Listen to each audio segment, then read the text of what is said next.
Um dos pontos mais importantes, não o ponto mais importante, para você melhorar a sua velocidade na modelagem é analisar o objeto antes, né? Eu tenho exemplo desse objeto feito, mas a gente tem aí a nossa referência. A gente sempre separa e analisa a referência antes de sair fazendo qualquer coisa. Como a gente pode analisar esse tambor, ele tem 8 partes iguais, né? Muitas vezes alguém poderia fazer em uma ou duas vezes iguais, ou até em quatro, mas não, ele tem 8 partes iguais. Se a gente flipar esse para o lado ou para baixo e depois flipar para o outro lado, como vocês vão ver no exemplo agora.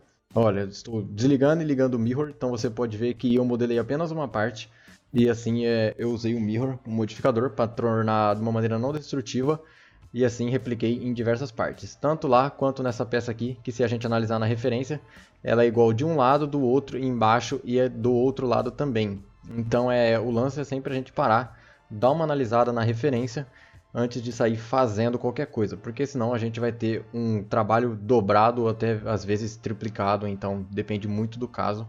É sempre bom você parar e estudar a nossa referência. Um outro exemplo aqui é que a gente tem uns patterns repetidos também, que nesse caso a gente nem usa o mirror, mas sim o array. Então, como vocês podem ver, todos esses círculos estão na mesma distância, da mesma posição, e para a gente poder fazer isso de uma maneira não destrutiva para economizar o nosso tempo, é trabalhando com os modificadores, como eu disse. E aqui, por exemplo, eu estou criando um plano. Nesse plano eu dei alguma subdivisão e estou usando o Circle do Loop Tools. Eu dou essa dica lá no vídeo de dicas de modelagem, vou deixar o link aí em cima.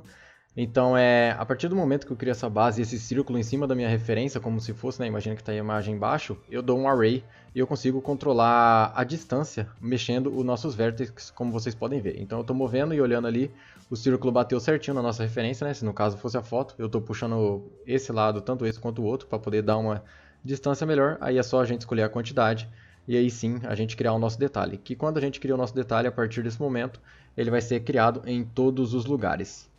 Um outro exemplo é essa bobina, que além da gente pensar de uma maneira modular e não destrutiva, a gente tem que pensar também de uma maneira que as ferramentas ajudem o nosso processo. Vocês podem ver que a gente tem vários tipos de dentes, né? E esses dentes são todos circulares. Então o que eu fiz? Eu criei apenas um tipo de dente, apliquei o de modificador Array, e nesse modificador Array, assim que ele está aplicado, eu apenas apliquei o nosso Bend, que aí eu usei em 360 graus, que fez ele ficar circular. E assim é só duplicar e encostar lá. Aí a gente tem a nossa garrinha perfeita, sem problema, sem nada. É só usar a cabeça antes de sair fazendo. E a segunda dica é usando as hotkeys, né? Nós usamos muitas ferramentas no nosso dia a dia, principalmente quem trabalha com isso. E no final do dia você pode ganhar algum tempo aí. Todas as nossas ferramentas ficam separadas por ícones. Você pode ver a barra lateral aí, você pode ver lá em cima. Então são muitos ícones.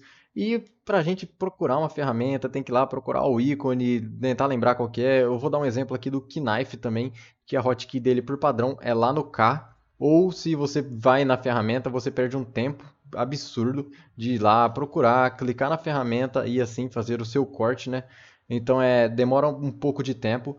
Quando você se tem os hotkeys nas ferramentas que você mais usa, você faz isso com uma maneira muito mais rápida e muito mais precisa. E principalmente se essas hotkeys estiverem do lado esquerdo da mão, que é onde eu costumo usar. Eu uso sempre do lado esquerdo da mão para não ter que ficar olhando no teclado, né? Quando, por exemplo, a hotkey era K, eu parava, olhava no teclado e apertava o K. Eu mudei minha hotkey para Alt C. Aí é basicamente apertar Alt C, fazer os cortes e tudo certo. Eu nem preciso parar para olhar no teclado. Tanto essa quanto o Connect, que é o J por padrão, eu mudei para Ctrl 1. Eu fiz um vídeo mostrando todas as hotkeys, eu vou deixar o link aí em cima, as hotkeys que eu uso e a maneira que eu setei e por quê. Mas tentem sempre trabalhar com hotkey e principalmente deixar ela do lado esquerdo, para você não ter que tirar a mão do teclado. E pode parecer besteira, mas a gente usa essas ferramentas centenas e centenas de vezes. Quem trabalha com isso usa centenas de vezes durante o dia. E você pode ganhar algum microsegundo ou algum segundo ali, mas no final do dia você acaba tendo alguns minutos, né? Que você poderia estar tomando um café ou fazendo alguma coisa diferente. Então você trabalhar com hotkey, com as ferramentas que você mais usa, é uma maneira muito boa também de você acelerar o seu processo de. E por último, pratique e pratique muito. Isso não vai vir do dia para a noite, não vai vir de semana após semana, não vai vir de mês após mês, e sim, são anos e anos de aprendizagem, de modelagem, de entender como tudo funciona. Então, não desista, aprenda bastante, aproveite, curta esse caminho. Não seja ansioso, faça as coisas devagar, pense sempre, não é porque você modela mais rápido que você modela certo. Então pense, planeje, muda os hotkeys, que isso vai acelerar o seu processo de trabalho, mas você tem que saber o que está fazendo. E você só vai aprender praticando. Então você pode participar aí desse desafio que eu fiz, que tem um monte de peça, ou simplesmente pegar qualquer coisa que esteja na sua mesa, ao seu alcance, algum objeto básico, uma caneta, algum mouse. Vocês já tentaram modelar um mouse? É muito difícil. Aí você pensa como que é o mouse, se ele vai usar uma simetria, se ele tem um array, qual que é o pattern dele, um alicate, qualquer coisa que seja. Então pratique e pratique bastante. Continue aí acompanhando o nosso canal. Se você não é inscrito, inscreva-se aí. Eu espero que tenha gostado do vídeo. Deixa um feedback sobre o que vocês acharam dessas dicas. E eu vejo vocês aí no próximo vídeo. Ó, esse cortador de unha aí é bom, hein, cara? Putz, é bonzão. Aqueles que você paga R$ 3 e corta a unha por 32 anos. Então é isso aí. Vejo vocês no próximo vídeo. Valeu!